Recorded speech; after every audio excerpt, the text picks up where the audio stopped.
Hola, muy buenos días. Saludos, mi nombre es María Ángela López Vilella, soy la directora ejecutiva del Museo de las Américas en San Juan, Puerto Rico, y a nombre del Museo de las Américas y de su programa educativo y de alcance comunitario les doy la más cordial bienvenida a este foro titulado El mestizaje no cancela el racismo. El objetivo principal de este foro es contribuir a la discusión del racismo desde la perspectiva latinoamericana. El Museo de las Américas, como una institución museística dedicada a la difusión de la historia y cultura del continente americano y fiel creyente de la educación como vehículo de crecimiento y transformación en la comunidad, tiene una responsabilidad de ser parte de esta discusión. Quiero darles la más cordial bienvenida a nuestros participantes y agradecerles su participación en la mañana de hoy. A la doctora, a la profesora Miriam Gómez, que nos habla desde Argentina, al licenciado Héctor Dávalos Martínez desde México, la doctora María Elba Torres desde Puerto Rico y nuestra moderadora Ana Teresa Toro. Les informo que el foro va a ser grabado. También quiero agradecer el apoyo técnico que nos está brindando el compañero Donald Escudero y el Museo de la Universidad de Puerto Rico, el Museo de Arte, Historia y Antropología, por esta colaboración. Y indicarles que ahora más que nunca el museo necesita del apoyo de la comunidad para poder continuar con nuestra labor. Así que todo el que desee colaborar puede accesar nuestra página museolasaméricas.org y hacer su aportación. Sin otro particular, quiero cederle ahora el micrófono a nuestra moderadora, la escritora y periodista Ana Teresa Toro, y nuevamente muchas gracias y que disfruten. Buenos días, gracias María Ángela. Es para mí un gusto muy grande moderar este foro que forma parte de este esfuerzo del Museo de las Américas por ampliar y mantener viva una conversación que por razones muy dolorosas ha agarrado un nuevo aire en este verano. Todos sabemos que tras la muerte a manos de la policía, el asesinato a manos de la policía de George Floyd en los Estados Unidos, así como una serie de personas que habían sufrido unas tragedias similares, la conversación en torno al racismo en los Estados Unidos agarró un impulso muy fuerte, y eso se ha extrapolado sin lugar a duda en el resto del mundo. Hemos visto manifestaciones en Alemania, en España y también en nuestra región, en América Latina.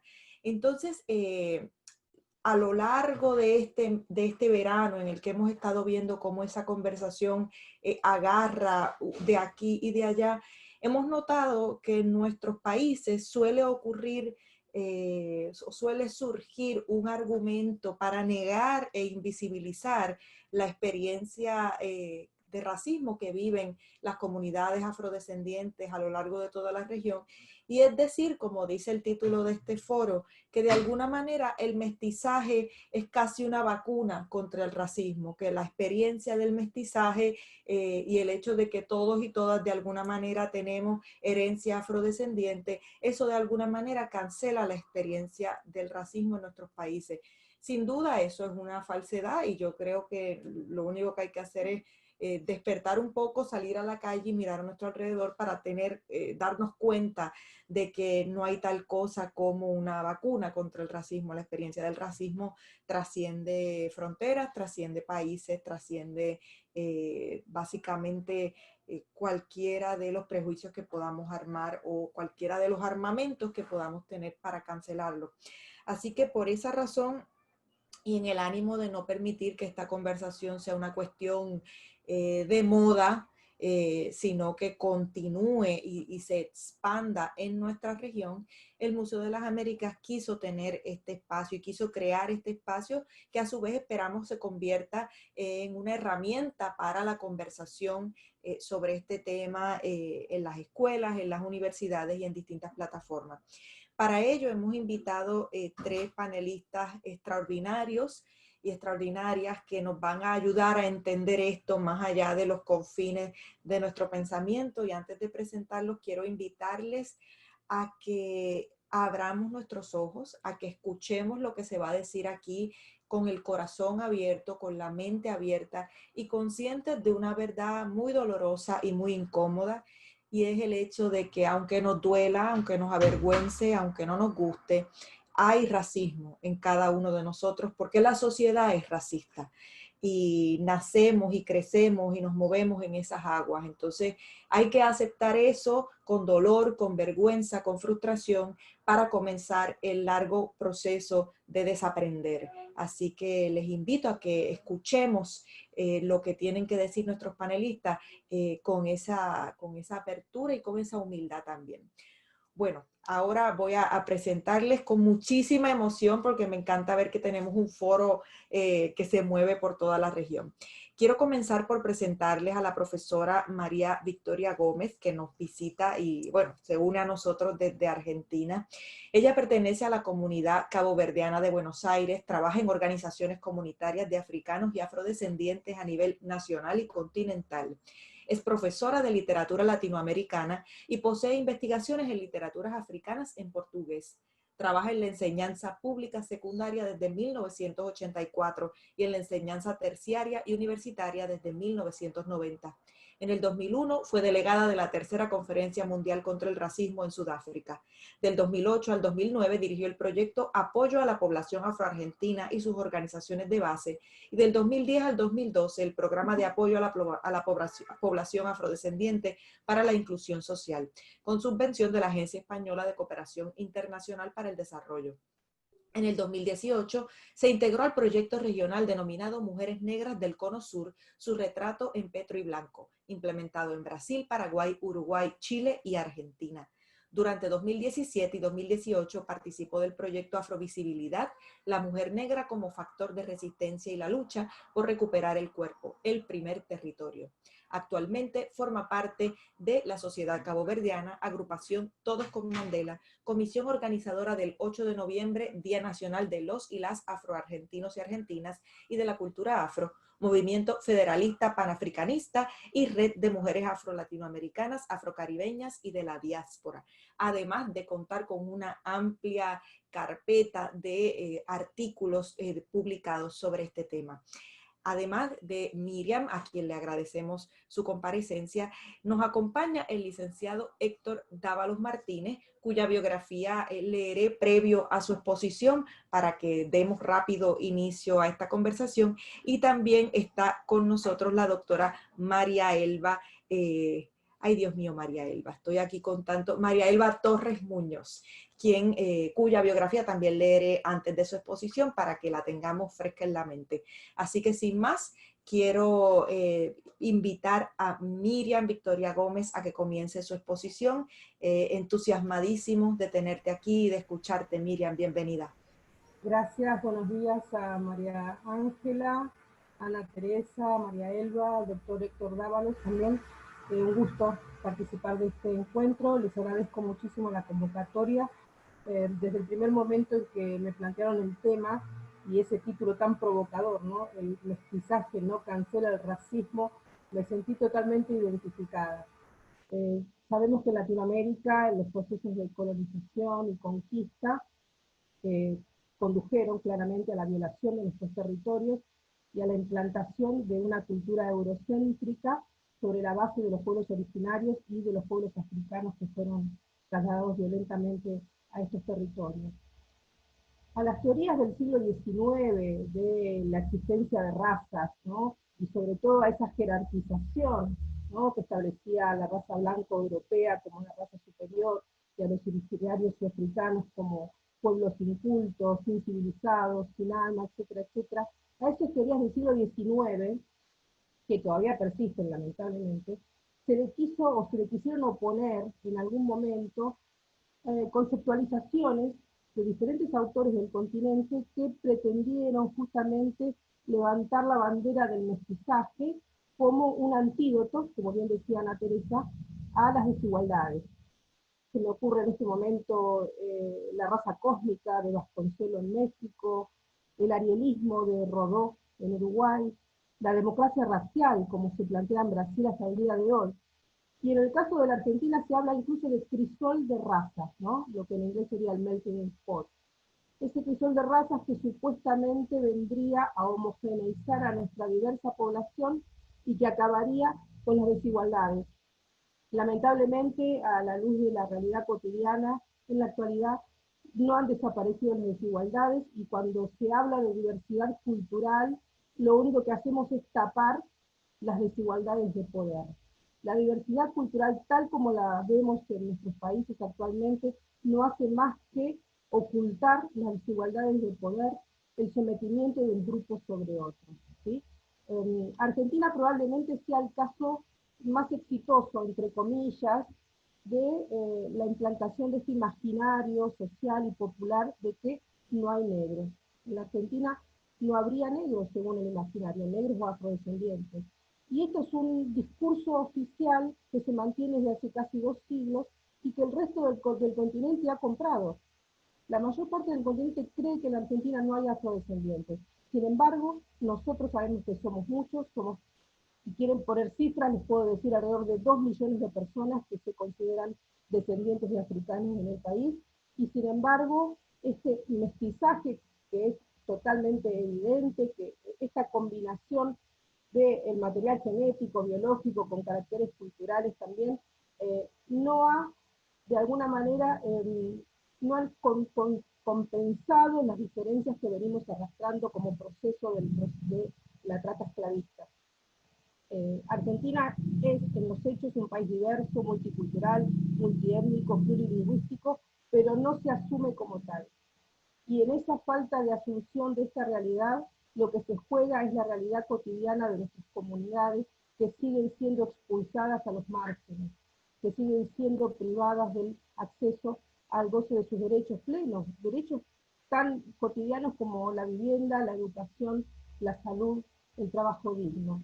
Las comunidades negras en la Argentina están invisibilizadas, están fuera de los márgenes, y no solo invisibilizadas en términos estadísticos, historiográficos, literarios, etc. Están invisibilizadas de manera real y concreta desde el momento en que fueron expulsadas de la ciudad capital y llevados en diferentes momentos de la historia, fueron llevadas las familias negras argentinas a habitar en ciudades de lo que llamamos el conurbano, la periferia. Se construyeron viviendas sociales a donde se trasladaron personas y familias negras que vivían en lo que hoy es el barrio de San Telmo, lo que en algunos países se llama la ciudad vieja, y fueron trasladadas a otras zonas donde se hicieron invisibles a la vista de los demás, sobre todo del turismo, ¿no? El turismo que venía o que viene a visitar Buenos Aires, que se vendió siempre como la ciudad más europea del continente.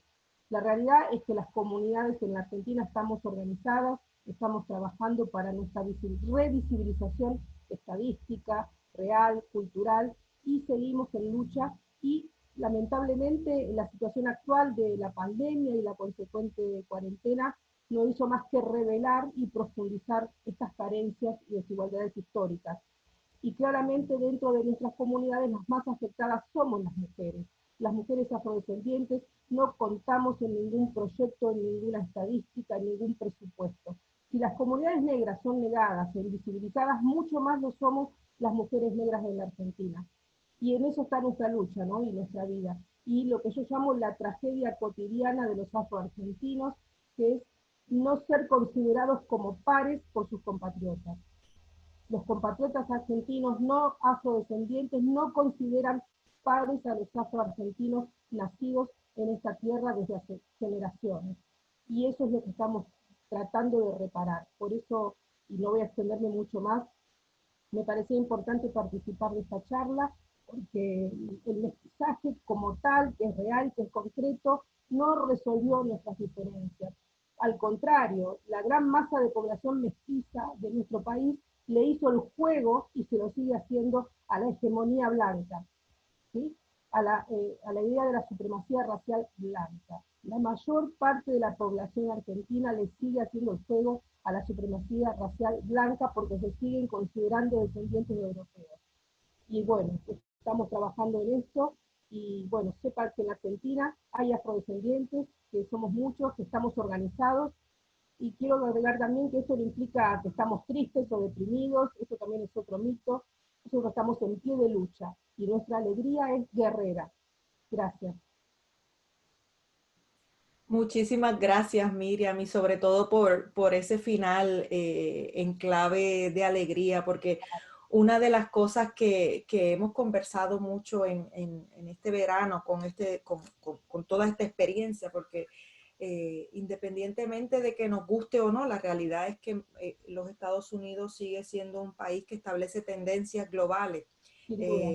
Y esas tendencias obviamente pues son conversaciones que crecen, no significa que esta conversación nace de ahí, en cada uno de nuestros países las tenemos, pero sin duda lo que ocurre allá resuena. Y me parece importante la alegría y el vivir bien y el estar bien es una gran respuesta y una pequeña revolución personal que la gente puede hacer en respuesta a tanto dolor. Entonces me alegra acabar en lucha, pero también con su dosis de alegría. Claro, si no, no hubiéramos sobrevivido. Exactamente. Bien, bueno, ahora es con muchísimo gusto que les voy a presentar una persona que es un gran amigo de Puerto Rico, sirvió como cónsul de México aquí en la isla y nos visita. Bueno, todo es virtual, así que esta visita es virtual, nos visita. Ya quisiéramos que estuviéramos todos en el mismo sitio con un buen abanico en el Museo de las Américas allí en Vallajá, cogiendo fresco y mirándonos los rostros, pero bueno, estamos aquí y sirve igual. Es con muchísimo entusiasmo que les quiero presentar al licenciado Héctor Dávalos Martínez, quien se une a este conversatorio desde México. Leo un poco de su biografía para que aquellos que no le conocen, pues nos pongamos todos al día. Lleva 37 años de experiencia en el desarrollo de relaciones con agencias gubernamentales e instituciones educativas, tanto nacionales como extranjeras, y está siempre comprometido con la defensa de los derechos fundamentales de los sectores poblacionales en situación de vulnerabilidad. Es licenciado en Derecho de la Universidad Nacional Autónoma de México, posee cursos en materia de Derecho Constitucional y de Derecho Internacional Público por la Universidad Nacional Autónoma de México, la querida UNAM, tan querida por tantos puertorriqueños y puertorriqueñas. Actualmente es el director de operaciones del Instituto Nacional para la Educación de los Adultos en México. Fue cónsul general de México en Puerto Rico e Islas Vírgenes estadounidenses, como les comentaba. Secretario ejecutivo de la Comisión Nacional de los Derechos Humanos en 2 ocasiones, entre 1993 a 1995 y del 2015 al 2018. Durante este periodo fue encargado de la gestión y diseño de una política pública en materia de derechos humanos y de instrumentar su aplicación en cumplimiento con los compromisos internacionales adquiridos por México. Ha sido director general de Casas de la Cultura Jurídica en la Suprema Corte de Justicia de la Nación y tuvo como responsabilidad coordinar la operación de este sistema conformado por 500 trabajadores y trabajadoras y 45 casas de la cultura jurídica y una sede histórica ubicadas en las principales ciudades de México. Pero más allá de todo eso, sobre todo el licenciado Héctor Dávalos es un gran amigo de Puerto Rico y un gran amigo de la justicia y de los derechos de todas las comunidades en situaciones de vulnerabilidad. Así que, licenciado, tenga la palabra, bienvenido y gracias por unirse a este foro. Muchas gracias, Ana Teresa, por esta amable presentación y has mencionado con gran verdad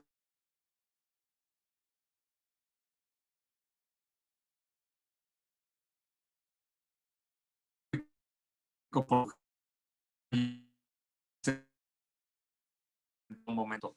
Quiero agradecer desde luego a nuestra común amiga María Ángela la invitación que nos hace para participar en este seminario. Creo que es una muestra más del compromiso que ella tiene por hacer visible un tema que nos duele y que nos ofende de manera muy grave y que todos los que estamos presentes y que estamos participando, bien sea como ponentes o como espectadores, sabemos que no debería de estar ocurriendo esta situación en la segunda década del siglo XXI. Mucho ha avanzado la ciencia, la investigación y no hemos podido resolver una situación que es tan sencilla como entendernos que todos somos iguales. Ahí está la participación del del museo, sede permanente de la exhibición La Herencia Africana. Y bueno, pues también por ahí están pasando algunas muestras de una exhibición que generosamente ha albergado el Museo de las Américas y que ha estado pues presente ahí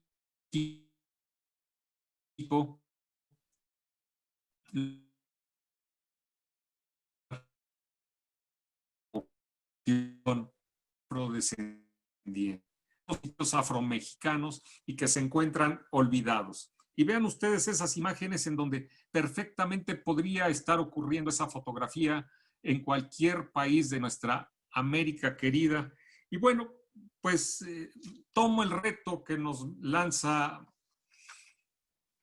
María Ángela al invitarnos. El mestizaje ha servido de pretexto para hacer invisible una situación que es real.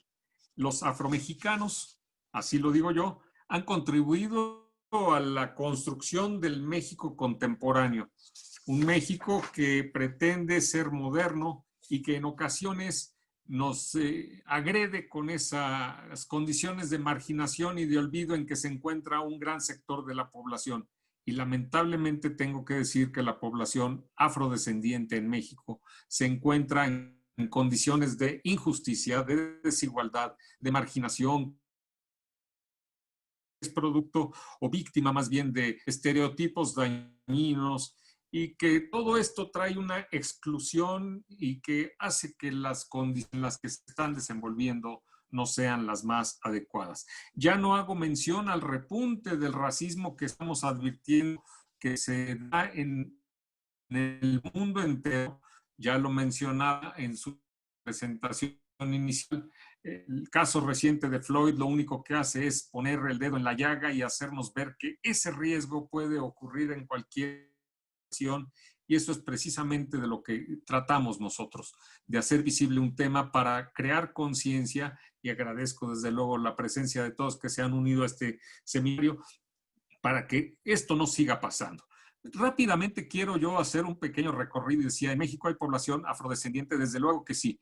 Llegó forzada, la trajeron, y aquí en México la población se integra por los que aquí vivían, por los que llegaron, y estoy hablando de los españoles, y trajeron de manera africana, que la trajeron en condiciones insalubres de esclavitud, una crueldad innecesaria. 250,000 hombres, mujeres y niños llegaron a México, traídos por la fuerza, y comenzaron a trabajar en cuestiones propias de, pues, de lo que en ese momento se realizaba. Tengan ustedes en cuenta que México fue la posesión española más importante, la colonia más importante de todo el mundo. Y entonces, es que México no trajeron negros porque estaban los indios. Eso es cierto. Eran los españoles de habitantes en lo que ahora es México. En aquel entonces se constituyó en Nueva España. Y traen 250,000 africanos. Condiciones, les repito, las más deplorables, y comenzaron a trabajar en la minería, en la agricultura, en el cultivo de caña, etcétera, y también en el trabajo doméstico. Y así fueron pasando los años, y bueno, pues la idea extendida de que el mestizaje, México es una nación mestiza, sí, sí lo es, pero con un componente multiétnico. Y vean ustedes, por ejemplo, esa fotografía que está en pantalla,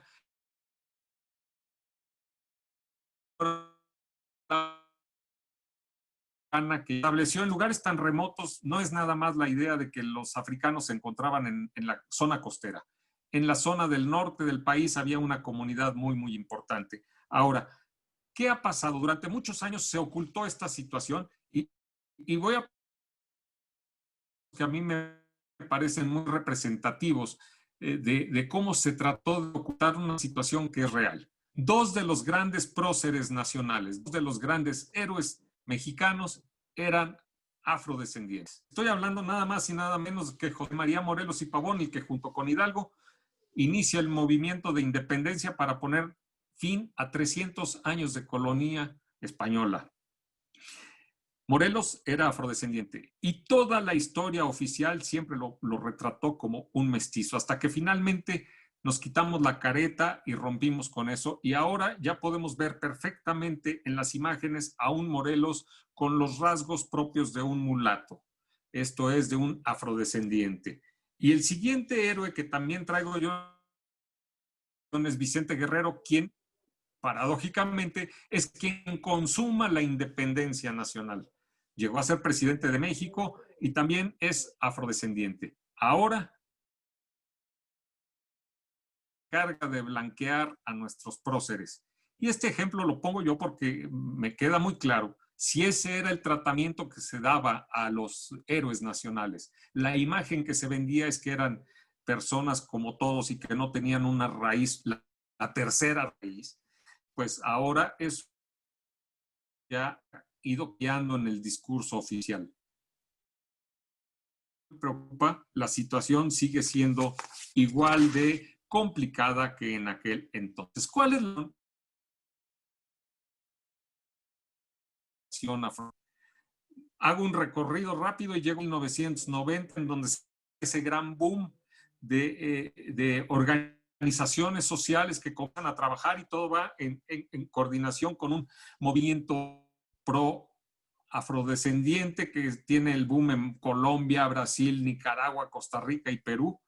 Y México se inserta en esa dinámica y comienza una muy, muy fuerte lucha por reconocer a México como nación multicultural y pluriétnica.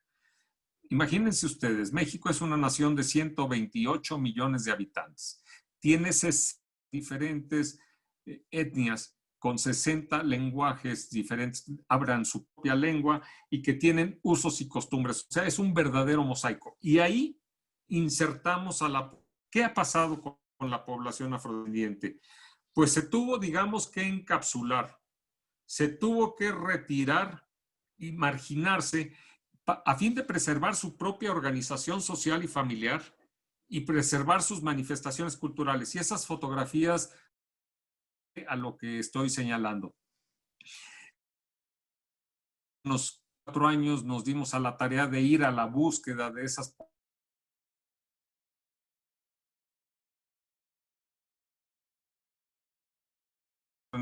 verdaderamente de marginación y de olvido. Entonces, garantizaron su permanencia.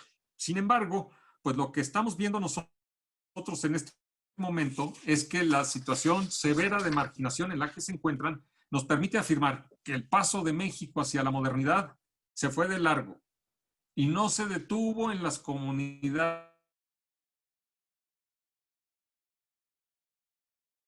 Se puede permitir. ¿Qué es lo que digo? Se ha ido atenuando un poco el racismo, pero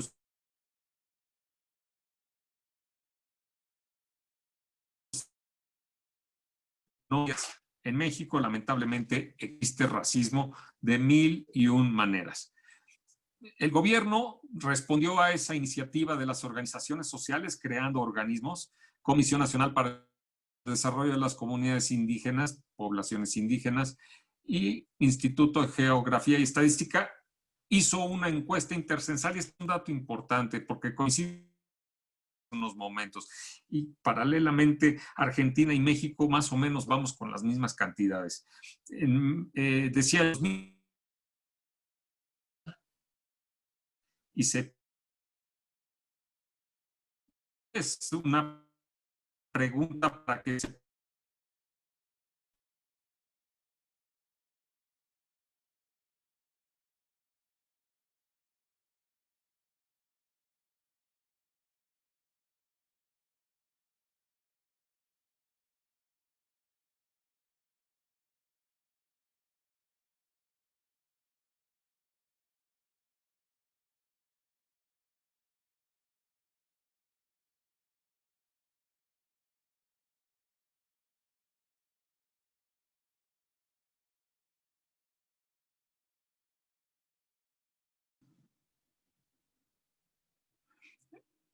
retomo, creo que se interrumpió un poco la transmisión, espero que me estén escuchando. Decía yo que en México se autodefinió la población afrodescendiente 1.2 millones de habitantes. Y lo que estamos haciendo ahora es precisamente que esos 700,000 mujeres y esos 700,000 varones sean plenamente incorporados. Y al final del día,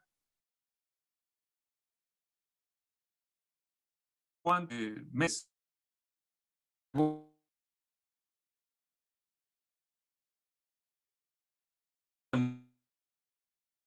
modifica el artículo 2 de la Constitución mexicana a efectos de que se regula a la población afrodescendiente y que se les garantice su libre determinación, autonomía, desarrollo e inclusión social.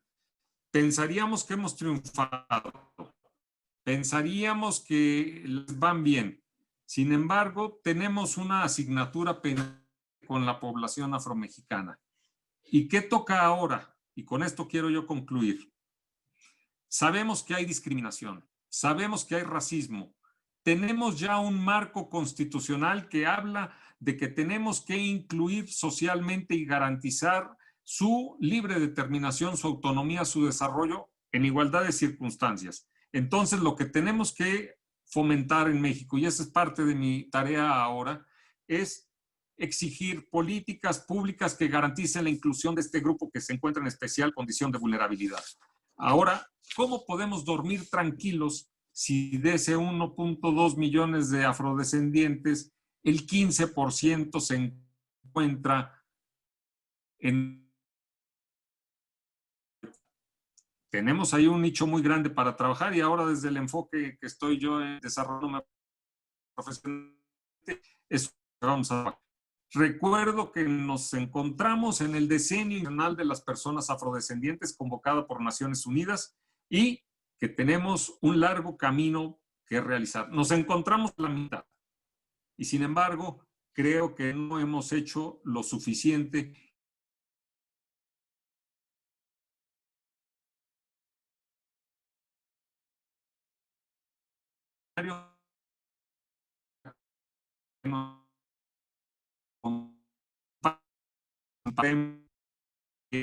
A este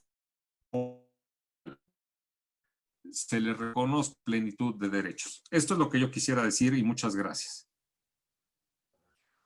Muchísimas gracias, licenciado Dávalos. Sabemos que hubo algunos problemas técnicos, pero estamos seguros que luego, al final, en la sección de preguntas, si hay alguien que quisiera solicitarle que usted profundice en algo que no se haya entendido claramente por la conexión, pues así podremos hacerlo. Pero creo que el grueso y el espíritu de lo que quiso compartirnos lo pudimos recibir y le agradecemos muchísimo por eso.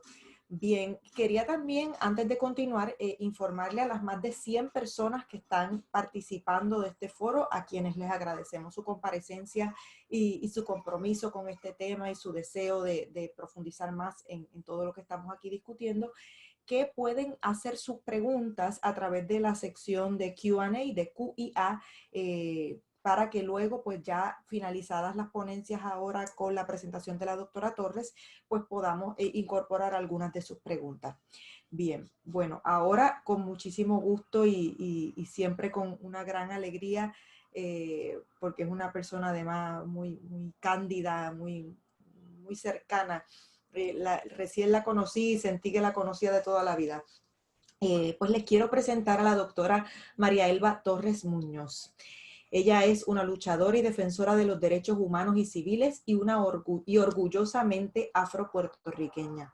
Posee un bachillerato de la Universidad de Puerto Rico, recinto de Río Piedras, estudios de posgrado en la Universidad Nacional Autónoma de México y un doctorado en Historia del Centro de Estudios Avanzados de Puerto Rico y el Caribe en San Juan. Imparte los cursos sobre pensamiento puertorriqueño e historia del arte como resistencia, lo afropuertorriqueño, en la Universidad de Puerto Rico, recinto de Río Piedras. En el 2019, por invitación, ofreció la conferencia magistral en la Facultad de Humanidades de la Universidad Nacional Autónoma de México, titulada Las Artes y los Movimientos Afropuertorriqueños. Ha impartido charlas y ha asistido a diversos congresos en distintos estados de los Estados Unidos, así como en Puerto Rico, México, Guatemala, República Dominicana, Cuba y otras naciones. Desde el 2015 funge como coordinadora general del primer y segundo Congreso Internacional de Afrodescendencia en Puerto Rico, celebrados en la Universidad de Puerto Rico, recinto de de Río Piedras en los años 2015 y 2018. Actualmente dirige el Instituto Interdisciplinario y Multicultural en la Universidad de Puerto Rico en Río Piedras, que tiene como misión crear lazos de amistad académica con el mundo entero. Recientemente logró crear el programa Afrodescendencia en Puerto Rico y el Caribe, y estamos muy entusiasmados y entusiasmadas de contar con ella en esta mañana. Adelante, María Elba, bienvenida, queremos escucharte.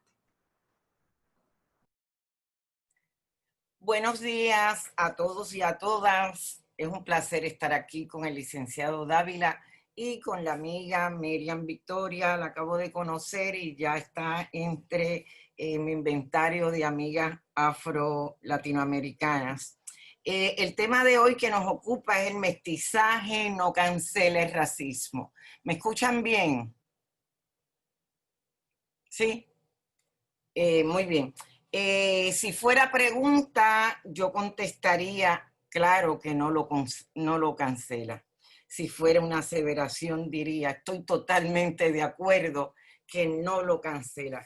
Quisiera presentarme, dado el tema, como muchas veces, y hasta en el censo lo escribo, que supongo yo que a veces no lo entenderán, muchas veces no lo entenderán. Yo me autodefino como afro-indoamericana, es decir, en donde se encuentran diversas etnias. Por otro lado, también me defino como afro-borimex. Soy evidentemente negra, eso no cabe la menor duda y no hay quien lo despinte. Segundo, soy puertorriqueña, ¿verdad? Nacida, criada en Puerto Rico, pero inserta a través de una madre mexicana. Estoy inserta en la cultura mexicana y hablo con los paisanos y me siento y tengo nacionalidad mexicana transferida por mi madre, así que participo de los movimientos también afro de México. Cuando hablamos del mestizaje en América y sobre todo en el Caribe, pues una de las primeras cosas que yo me pregunto es, el mestizaje entró por el Caribe, esta ideología del mestizaje, este montaje de dominio, pues evidentemente entra por el Caribe desde la llegada, ¿verdad? Y la conquista y la colonización española, que ya venía cargada de un mestizaje, ¿verdad? Y conocemos todos y estamos claros que el mundo se tuvo que haber poblado a base de mestizaje. Lo que pasa es que nosotros nos estamos inscribiendo en un mestizaje específico, pero tenemos que tener claro que el mestizaje es absolutamente amplio. Así que con la llegada de los conquistadores y los colonizadores españoles y el dominio, el abuso, lo que va a conllevar la colonización, nos van a insertar y en primera instancia los que van a abusar van a ser a nuestra población originaria, que van a ser los caribes y que van a ser los taínos, y que de una forma de devaluar a esa población indígena los van a asociar sobre todo a los caribes con lo caníbal, que es bien importante. Nos van a estar denominando continuamente con unos epítetos y con unos adjetivos que pretenden devaluar para poder dominar. Y evidentemente otro de los conceptos ideológicos que se suman en el caso de Puerto Rico, hablando del mestizaje, que entiendo yo que sería bien interesante discutirla más adelante, es la postura del mestizaje desde la presencia hispana, vamos a ponerlo así, desde la cultura hispana y desde el mestizaje, el colorismo y racismo desde la entrada de los estadounidenses a Puerto Rico y la invasión de 1898. Esto es un tema que se discute continuamente en Puerto Rico y se debate en la calle, que es, nosotros tenemos un racismo tipo Estados Unidos o nosotros un racismo que pasa la mano y suaviza tipo España, y entonces en ese proceso debemos de hilvanar fino y darnos cuenta que el mestizaje no es nada más un asunto fenotípico, sino que crece y se multiplica, y sobre todas las cosas, el tema del mestizaje. ¿Me escuchas, Ana? Ok, el tema del mestizaje tiene que ver con momentos históricos. Digo esto porque el mestizaje en el siglo XIX no se iguala con el mestizaje del siglo XX, siglo XXI.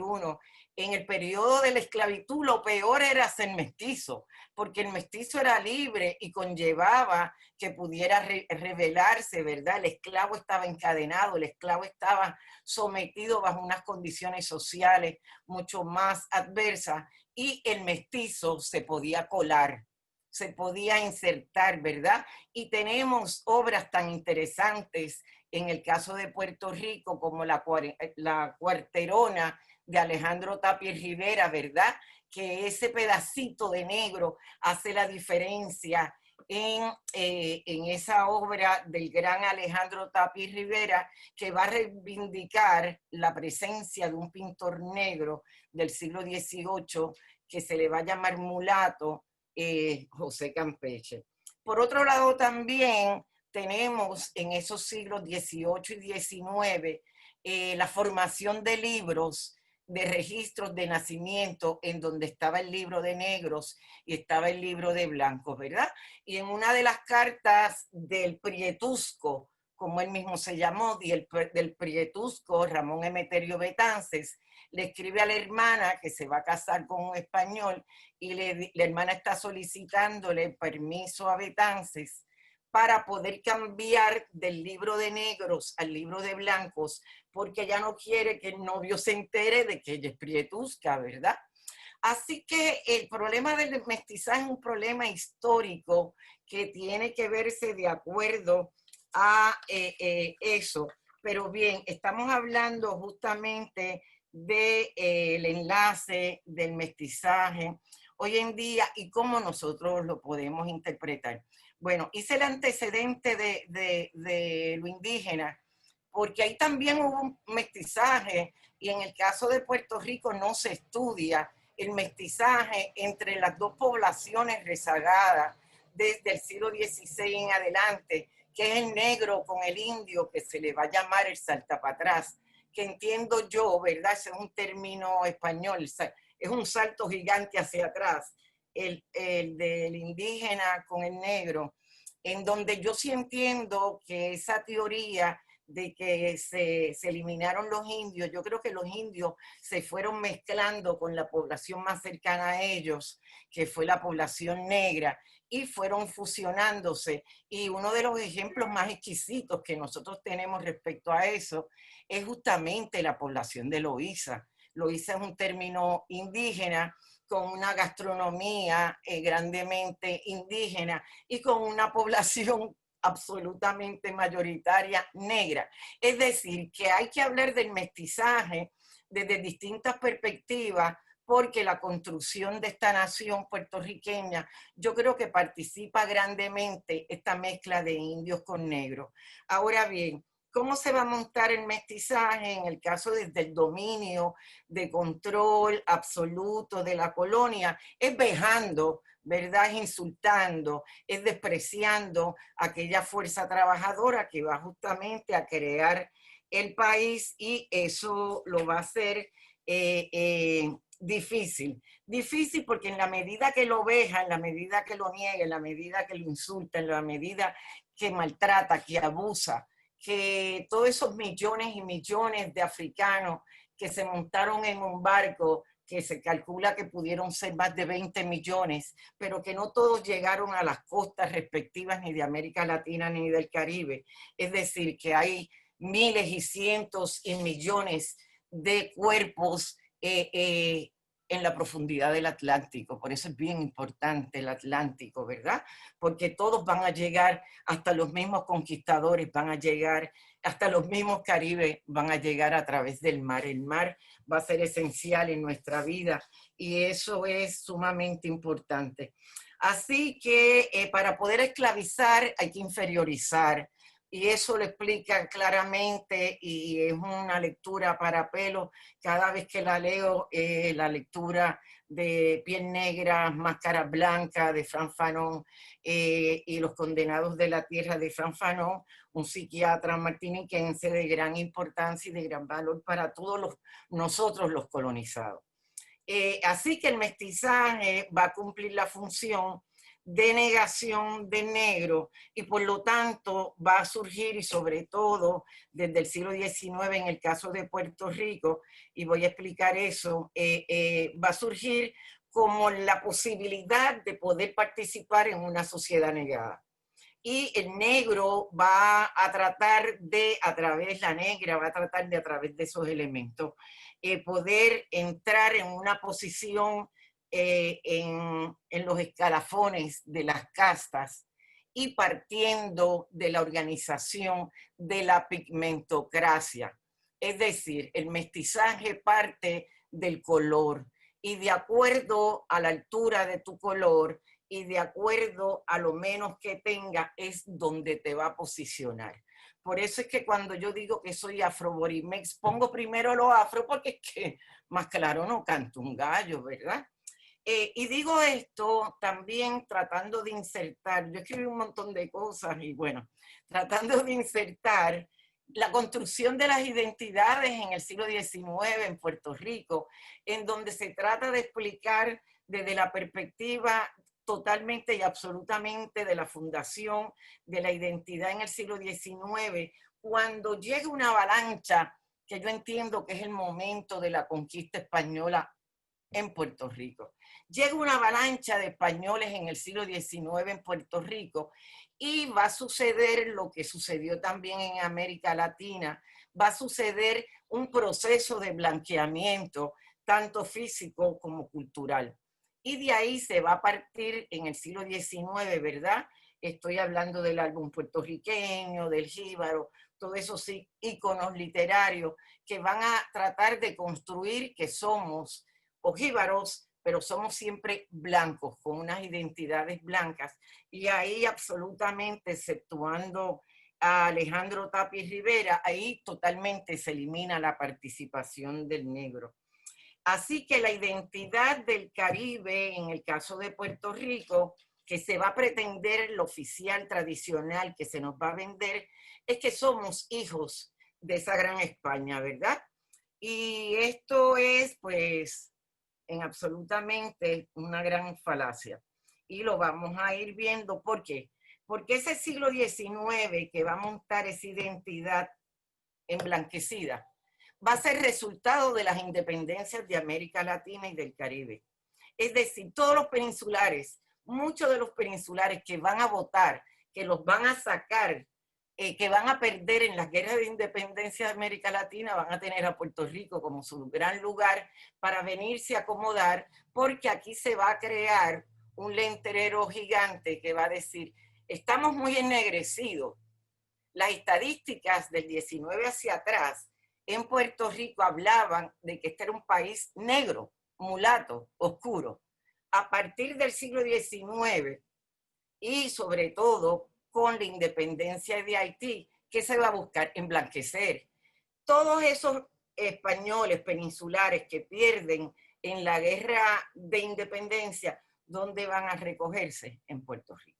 Y ahí viene la segunda colonización europea, en donde van a montar una identidad al pueblo puertorriqueño absolutamente blanco. Al correr del siglo XIX aparece la presencia de Estados Unidos con otra ideología racista, totalmente racista, que yo creo que debemos de discutir. Pero en todas y cada una de estas presencias dominantes, tanto de España como de Estados Unidos, se va a establecer algo que va a ser sumamente importante, que hasta hoy sucede, que es la división racial del trabajo. La división racial del trabajo. Es que el negro no está en puestos altos porque el negro no le corresponde ese trabajo. Es que el blanco de ojos azules no le corresponde cortar caña.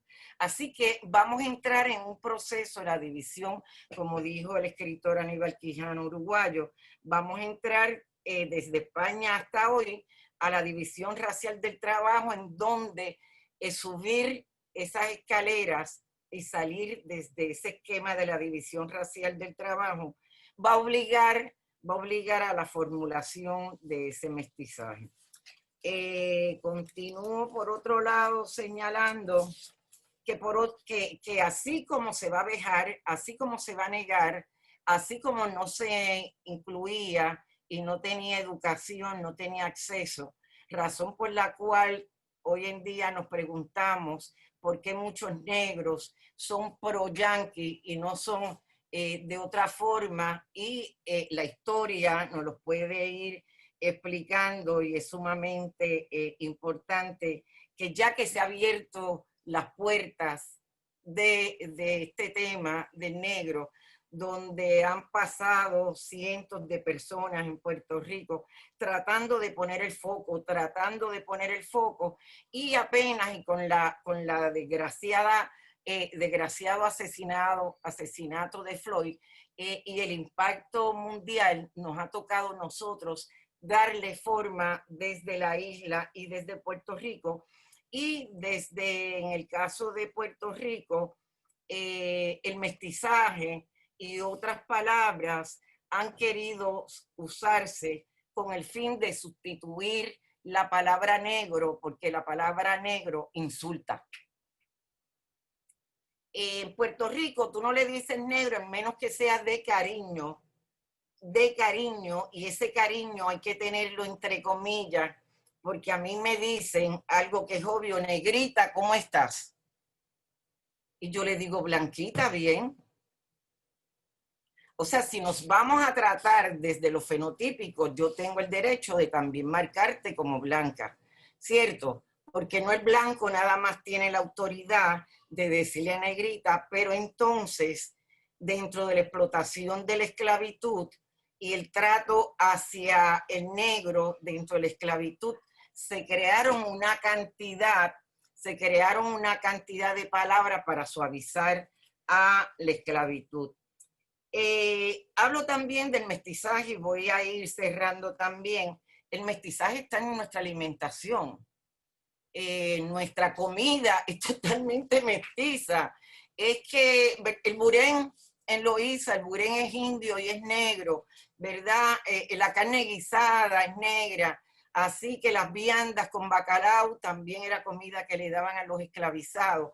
La repercusión del mestizaje no es nada más en una cuestión física, cuerpa, sino la cuestión del mestizaje impacta la música, impacta la pintura, impacta las artes, impacta por muchos lados. Y eso sí que está inserto, está inoculado, ya es parte de ser puertorriqueño, ya es parte de ser caribeño. Podrás obviar la presencia del negro, pero culturalmente se hace muy difícil. Así que nada, quisiera partir de la premisa que estos son términos, categorías que surgen con el fin específico de la dominación, de inferiorizar, de la negación. En el caso de Puerto Rico, pues una gota de blanco se pretendía que te hacía mestizo, por lo tanto, te hacía más accesible a ciertos sectores. Se parte de la premisa entonces que tener una gota de blanco es ser mejor, y por eso se dice que con una gota de blanco se adelanta la raza y con una gota de negro se atrasa la raza. Entonces al blanco tener negro, casarse con un negro es un atraso, y entonces un negro casarse con una blanca es adelantar la raza, pero en términos generales todo se presenta como una gran tragedia. Es la tragedia, ¿verdad?, del mestizaje. Yo creo que estamos en el momento de exorcizar el dolor, el discrimen, la esclavitud. Esto hay que hablarlo, no podemos seguir silenciándolo, ¿verdad?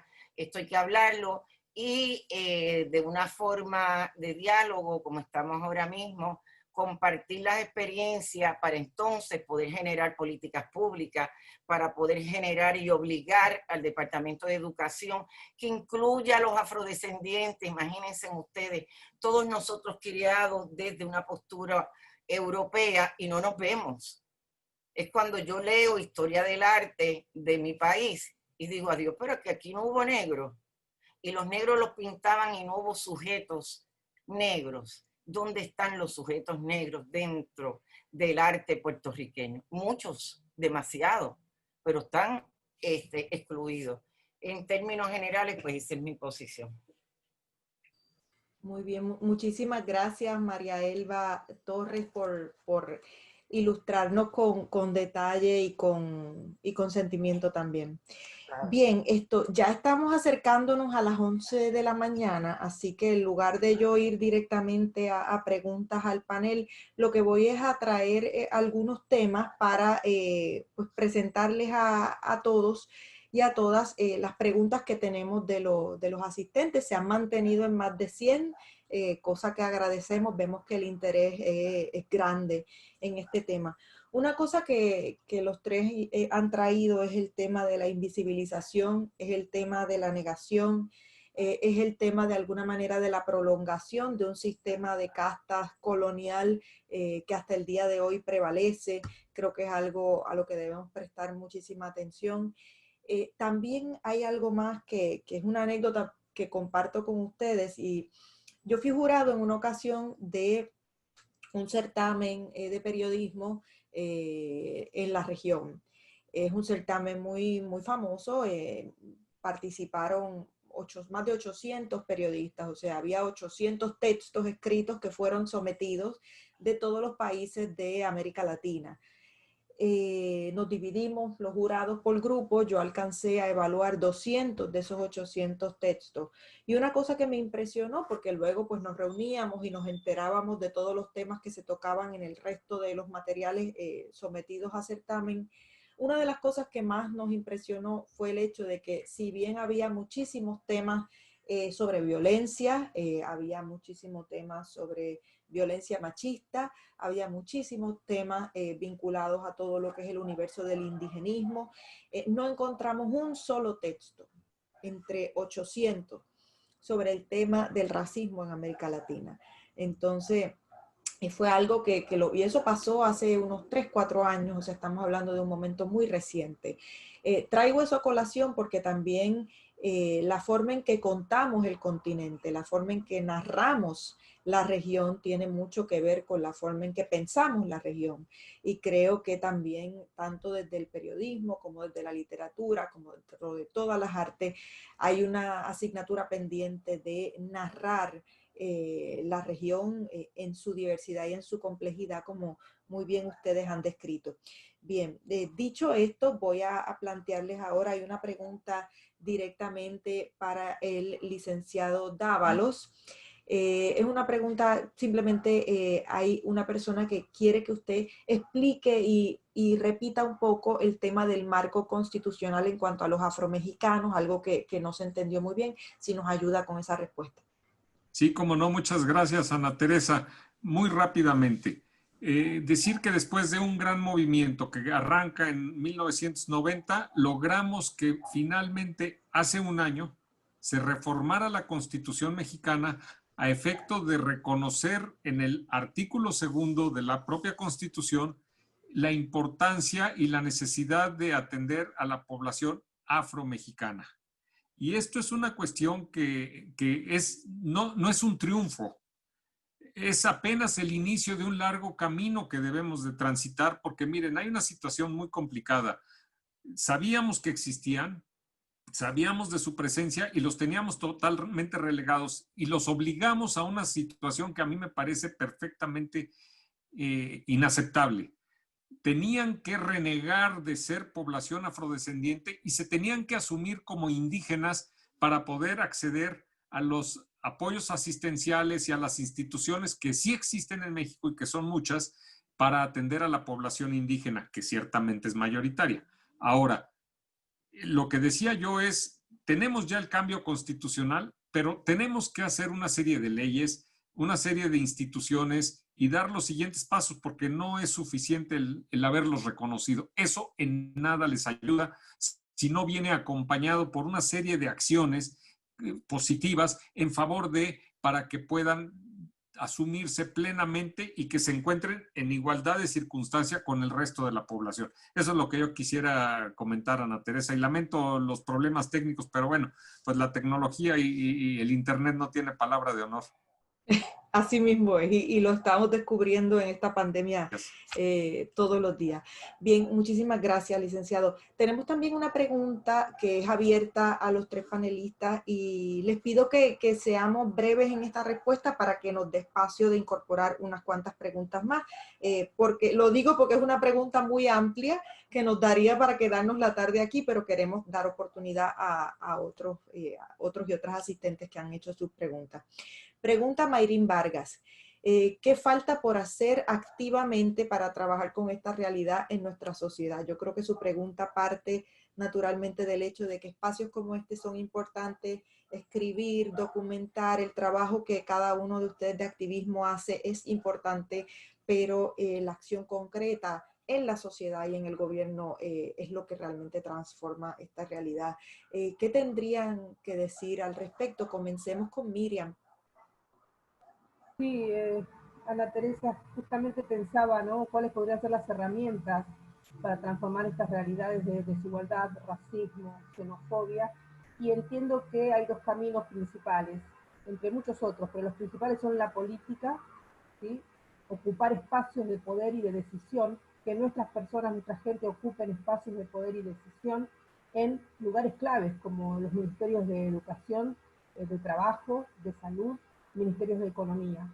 Eso por un lado. Y por el otro lado, la gran otra herramienta que ha sido la difusora y la transmisora del racismo y de esta supuesta homogeneización es la educación, el sistema educativo. El sistema educativo es un monstruo eficaz cuando se lo propone en cuanto a difundir determinadas ideas.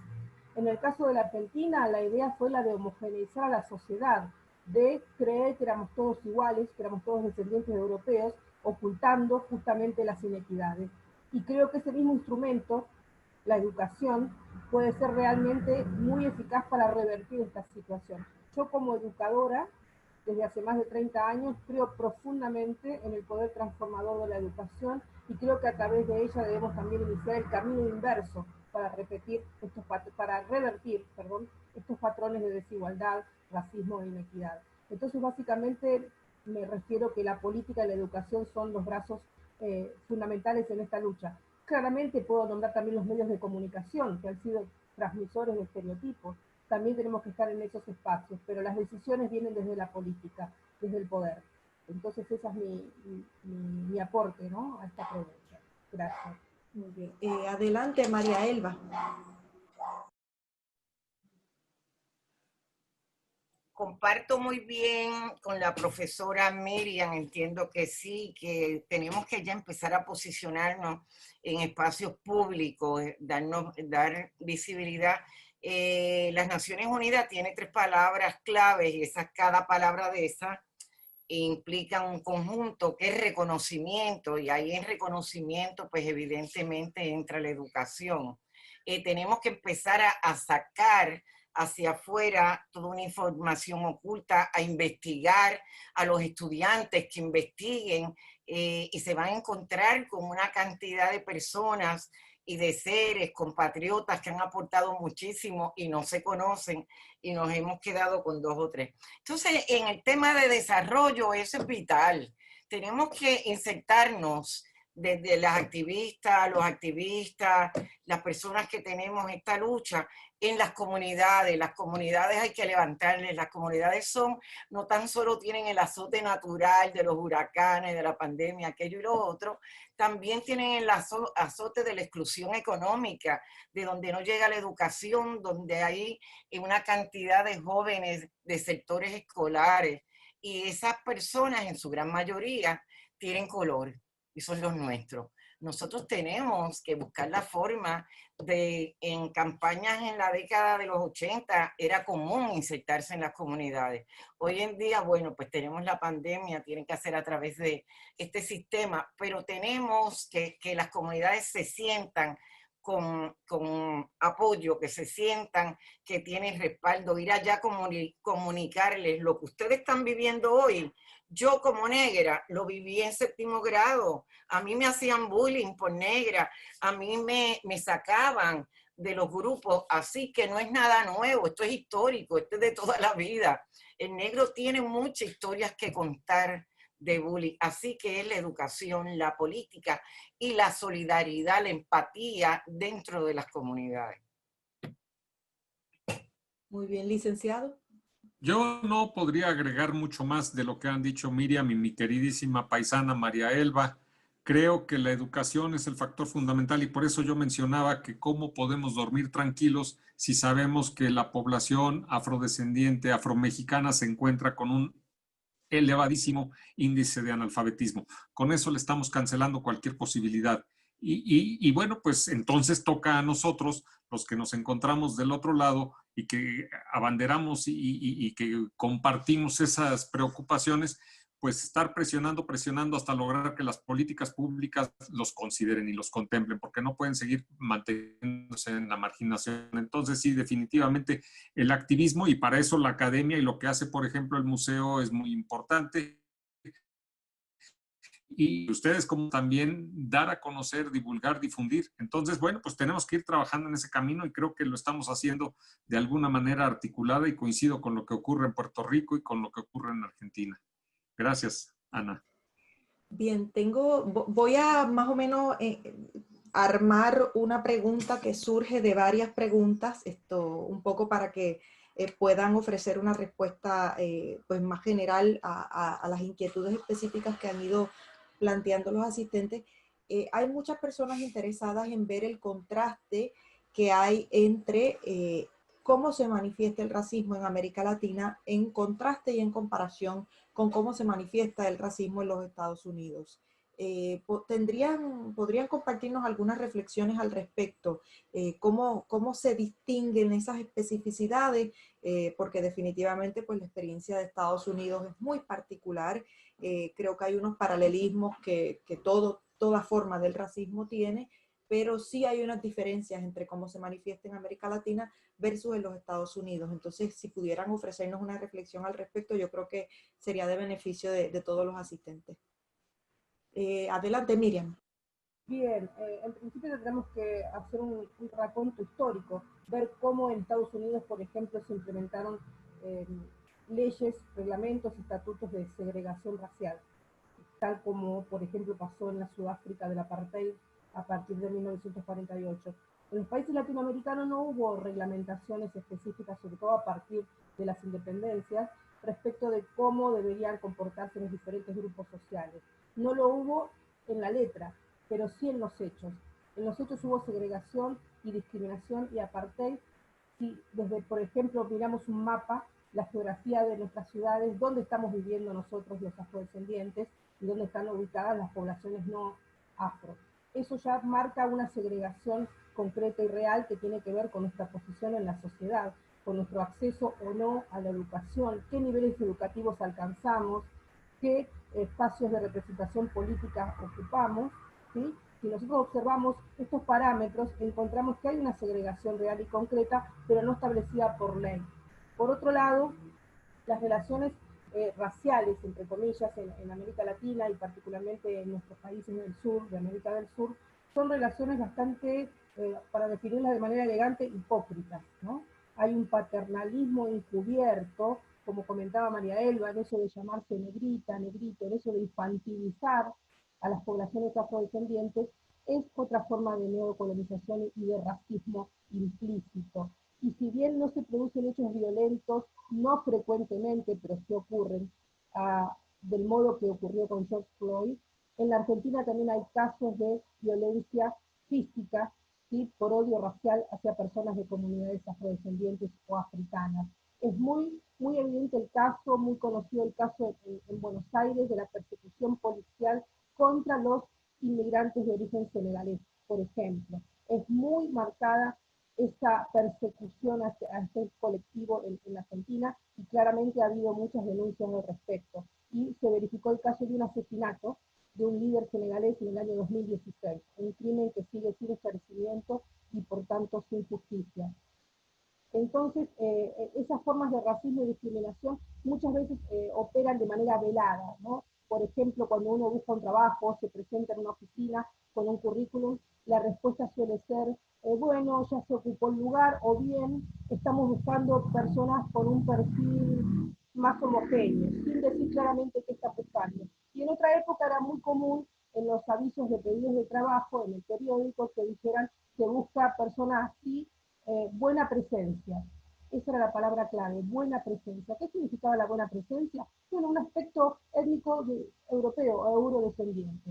Y eso excluía a toda nuestra masa poblacional de espacios de trabajo dignos. Y nos seguían y nos siguen relegando a los puestos de trabajo semejantes a los que desempeñábamos en la época de la colonia. Tareas domésticas, el cuidado de personas, el cuidado de niños ajenos claramente, limpieza, etcétera, etcétera. Es decir, que no, lo que yo no quiero expresar es que esto sea indigno. El trabajo doméstico no es indigno en absoluto. Lo que sí es indigno es que nos encasillen y nos extremen a esos espacios, que solamente podemos ocupar esos espacios. Eso es lo indignante, que no podamos aspirar a otros lugares en nuestra sociedad. Entonces, insisto, el racismo en la Argentina es velado, el racismo en Estados Unidos es abierto y está hasta incluso legislado. No pasa lo mismo en nuestros países, que se pretendieron amigables con nuestras poblaciones, cuando en realidad lo que hicieron fue someternos e invisibilizarnos. Gracias. Bien, Héctor, ¿quisieras aportar sobre ese tema, el contraste entre la experiencia mexicana con la experiencia estadounidense? Creo que encontramos hilos conductores en el comportamiento del racismo precisamente en América Latina, y coincido con lo que señala Miriam. En México el racismo pues ha sido de manera velada, soterrada. Hemos estado volteando la cara a otro lado con tal de no ver una situación que ahí está, y les hemos negado oportunidades de todo tipo, comenzando por oportunidades educativas, oportunidades de salud, que ese es también un tema que nos duele mucho, la condición de marginación sanitaria en la que se encuentran. Y ciertamente, quizá el racismo en Estados Unidos es mucho más de frente, más mediático y salta a la vista, pero no quiere decir que lo que ocurrió allá, violencia policíaca en contra o brutalidad policíaca en contra de un miembro de la comunidad afro de Estados Unidos, no ocurre en nuestras comunidades. Sin embargo, pues ni siquiera se toman en cuenta para darlo a conocer, y eso pues no importa, no ocurrió. Y entonces sí coincido, es un racismo hipócrita a partir de la mención de que en nuestra sociedad no existe racismo. Y entonces, pues, si estamos convencidos de que no existe, pues aunque se dé, no lo vamos a querer ver. Entonces coincido en que es un racismo de esos que van como la gotita de agua que va calando, calando, calando hasta que hace un hoyo en la piedra. Y eso es exactamente lo que podría estar pasando. Elba, adelante. Es bien interesante porque a nosotros nos toca bien cerquita. En la medida en que somos colonia de los Estados Unidos, estamos todo el tiempo comparando lo que sucede en Puerto Rico. Y en el caso, pues claro, de Puerto Rico, nuestra referencia inmediata siempre es a Estados Unidos, así que nos toca bien cercano. Para mí, comparto con Miriam, comparto con el licenciado Dávalo, en el caso de América Latina y el Caribe, totalmente es un racismo hipócrita, ¿verdad? Se juega, se esconde, se transforma y tiene muchas caras. No deja de ser cierto que el racismo es institucionalizado, está apegado a veces, hasta los mismos negros podríamos hacer comentarios, pueden hacer comentarios totalmente insanos sobre este tema. En Estados Unidos, pues verdaderamente es la lucha del sur contra el norte, ¿verdad? La lucha de la esclavitud y la industrialización, la lucha verdaderamente entre poblaciones, estados, negros, que han desarrollado mucho dinero versus la pobreza, la exclusión, las drogas, la prostitución, la falta de educación, pero a la misma vez para mí se me hace sumamente interesante y en eso Puerto Rico tiene un rezago no menor de 40 años en la formulación y la creación de programas sobre el tema afro. Nosotros en Puerto Rico ahora lo estamos celebrando, pero Estados Unidos lleva décadas, las universidades llevan décadas, porque es una población que de una forma u otra, dentro de sus luchas, ha logrado tomar por algún lado la educación y ha creado programas afro que ha permitido que crezca, ¿verdad? Y se dé. Menciono también una de las cosas que es bien triste cuando uno va a Estados Unidos, en el caso de Los Ángeles, la cantidad de deambulantes negros, consumidores de droga, es decir, que la pobreza se retrata negra, ¿verdad? Absolutamente negra en ese país versus en los países latinoamericanos, que tú la visualizas indígena y con otros tonos y otras culturas. Eso lo hace también totalmente distinto, pero en el caso de Puerto Rico, pues hondamente hipócrita. Yo tengo un hijo que cerca de mi hogar lo paró la policía porque le preguntó el negro qué él hacía en esta urbanización. Se supone que un negro no esté en esta urbanización. Así que fue arrestado o se le restringió la libertad, tuvimos que ir a la policía. Y lo curioso del caso, que el policía era negro. Eso cierro. Gracias, María Elba. Definitivamente, con esta anécdota personal que comparte, me hace pensar en otro aspecto de esta conversación desde el punto de vista de América Latina que está sobre la mesa, y es el hecho de que esta conversación parece que nosotros la estamos comenzando un pie atrás. ¿Por qué digo esto? Porque me imagino que todos ustedes lo han experimentado alguna vez. Cada vez que tenemos que hablar del tema del racismo, primero hay que hacer una larga lista de anécdotas y casi que demostrarle a los interlocutores que el racismo existe antes de siquiera poder comenzar la conversación en torno a la erradicación, al trabajo de desaprender y de educación respecto a este tema.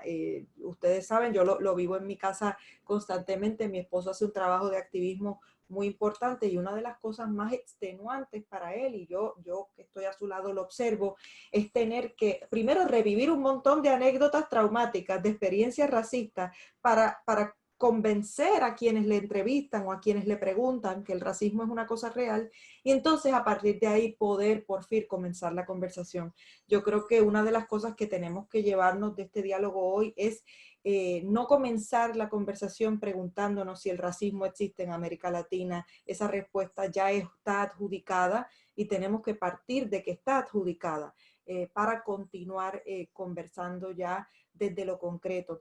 Son las 11:20, no quisiera dejar de lado, hay muchas preguntas muy interesantes, algunas muy específicas o que requerirían algún tipo de búsqueda de referencia y demás, que a bien esto, pues vamos a compartirlas con los panelistas para que ellos las puedan ver, y si les despierta algún interés posteriormente puedan responderlas o comentar al respecto, o quizás ofrecer algún enlace de información que a esa persona le pueda servir en el futuro. Pero no me quisiera ir de aquí, no quisiera cerrar este espacio tan valioso sin pedirles una reflexión final, una invitación concreta a los gobiernos. Ya han hecho un apunte muy importante con el tema de la educación. Me encantó como Miriam le llamó el monstruo eficiente. Entonces me quisiera quedar con una reflexión final para compartirla con los participantes, y con el compromiso de pasarles las preguntas que quedan pendientes, que al ser tantas, pues en un espacio así es imposible abarcarlas. Brevemente, unos comentarios finales. Vamos en el orden opuesto, contigo, María Elba.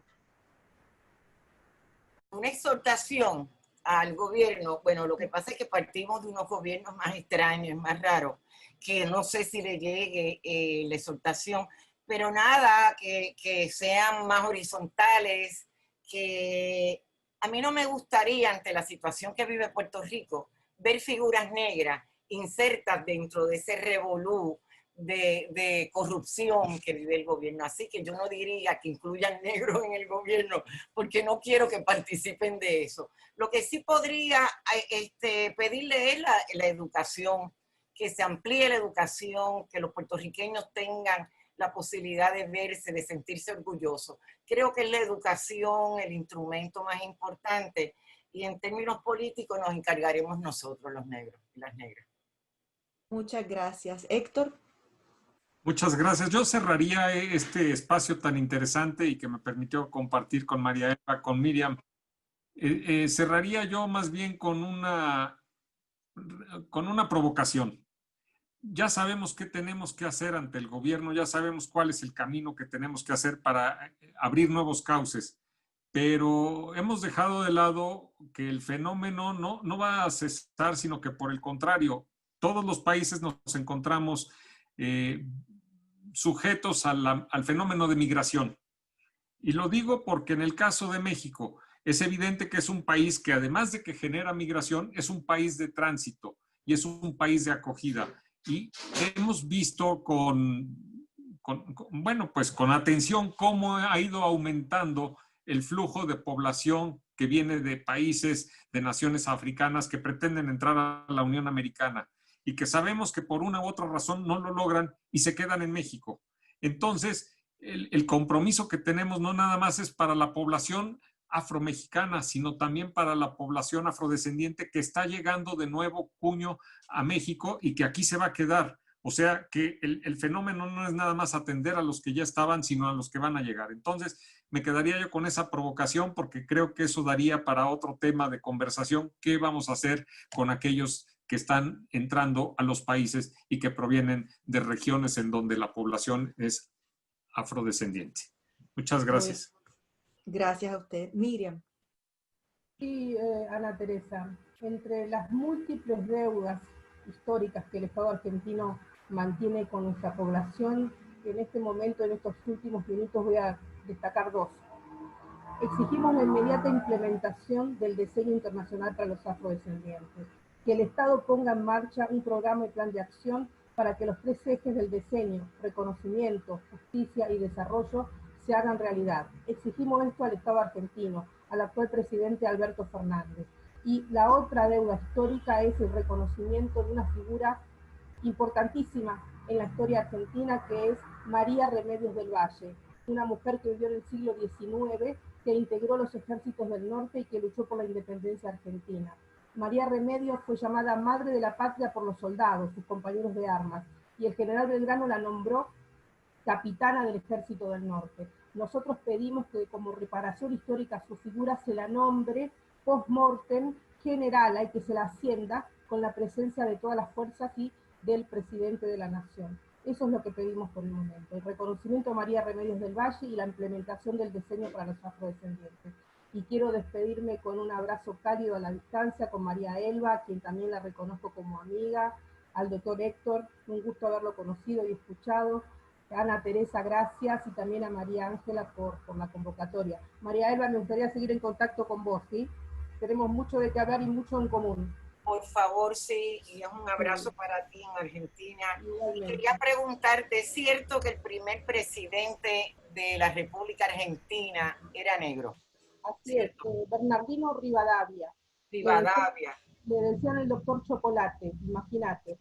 Pero ocupó el sillón presidencial de 1826 a 1827, solo un año. Pero sin embargo eso no nos enorgullece, porque no hizo honor a su origen y no hizo ninguna medida reparatoria para con esta comunidad. Pero sí es verdad que el primer presidente era negro. Gracias. Qué importante este tema de la reparación histórica, y yo creo que ahí todos y todas podemos hacer algo al respecto. Esas carencias que vemos en las escuelas, ocupémonos de llenarlas en nuestros hogares. Ante el vacío que veamos en los medios de comunicación, pues es en nuestras casas y es en nuestros espacios como esto. Acuérdense que el hogar puede ser también una pequeña república, y en esa pequeña república del hogar podemos imaginarnos y ensayar un mundo distinto, el mundo que queremos vivir allá afuera. No tengo palabras para agradecerles a los tres por haber estado disponibles en esta mañana, por haber compartido su experiencia, su conocimiento con el Museo de las Américas, y gracias a los participantes de este foro que se han mantenido activos preguntando. Yo hubiese querido que vieran todas las preguntas muy depuradas, muy interesantes, pero yo sé que esta conversación va a continuar. Agradecemos al Museo de las Américas por la convocatoria, al apoyo técnico, por acompañarnos y no abandonarnos en el proceso. Así que bueno, esperemos que este sea el inicio de una hermandad que continúe más adelante. Así que muchísimas gracias, damos por terminado este foro y será hasta la próxima. Muchas gracias.